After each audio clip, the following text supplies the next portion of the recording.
It's around July 15th here at Mountain Gardens, and today we're looking at burdock, Arctium lappa. There are two different burdocks. This is the oriental one, but it's widely naturalized in North America now. There's also, this is Arctium lappa, called great burdock. There's also Arctium minus, which sounds smaller, but it's not really that much smaller. And I believe they can be used interchangeably. But certainly for the seeds, you should have the Arctium lappa, the Chinese one.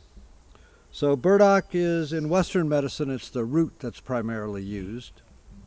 And it's used for skin problems that are due to some kind of internal imbalance. So eczema and psoriasis and so on are treated with burdock root, often combined with yellow dock, Rumex crispus, and sometimes dandelion, some of those other internal alteratives they're called.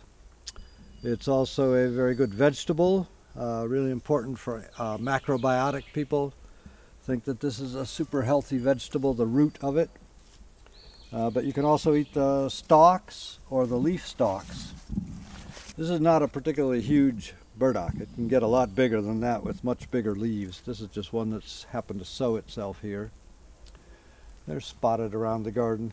If you want to grow the roots, you see the roots in Chinese grocery stores. They're like so long. I don't even know how they harvest those, that size. But if you want those nice straight roots, then you need to plant it, sow it very closely together, almost like carrots, just several inches apart each plant. This one here, being on its own like this, is going to have roots that go everywhere.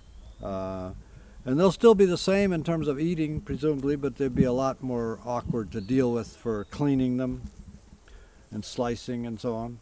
So it's used a lot. They're pickled a lot of times, burdock roots. And as I said, the stalks and the leaf stems, the petioles, can be used, but you have to get rid of the fibers, so they have to be peeled. And unless they're pretty big and thick, by the time you peel it, there's not going to be anything much left. But on the great big plants, there is.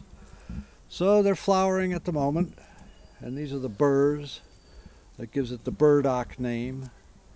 They can really stick to your clothes, stick to your hair, stick to anything later on when they're ready to come loose. The Chinese don't use the roots. They use the roots to eat. But the medicinal part for the in Chinese medicine is the seeds, which are called new bangza. There's a jar full of them. Fairly easy to harvest, but you got to get them out of these prickly burrs once they dry and turn brown. So we kind of rub it between two cinder blocks or something just to shake the seeds loose. So this is new bangza. It's in the category of release the exterior. And disperses wind heat, benefits the throat, facilitates bowel movements, unless fried, resolves toxicity, vents rashes. Those are the major uses that are given for the seeds. This is biennial. So the first year it's just going to make a big rosette of leaves coming from the ground. Second year it goes up and makes the flowering stalk. So if you wanted to use the root medicinally, you would get it at the end of the first year. As with any other biennial.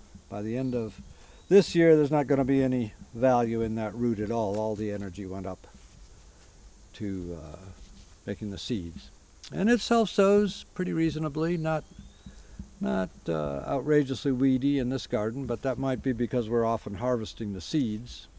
But I never really have to plant this. There's always enough here and there in the garden. Although, as I said, if we wanted to have it for a vegetable, we would plant it right in the vegetable garden in very close spacing to get the nice long roots. And just ordinary garden conditions, more or less full sun, light shade, moist, well-drained soil, whatever vegetable garden conditions are suitable for burdock.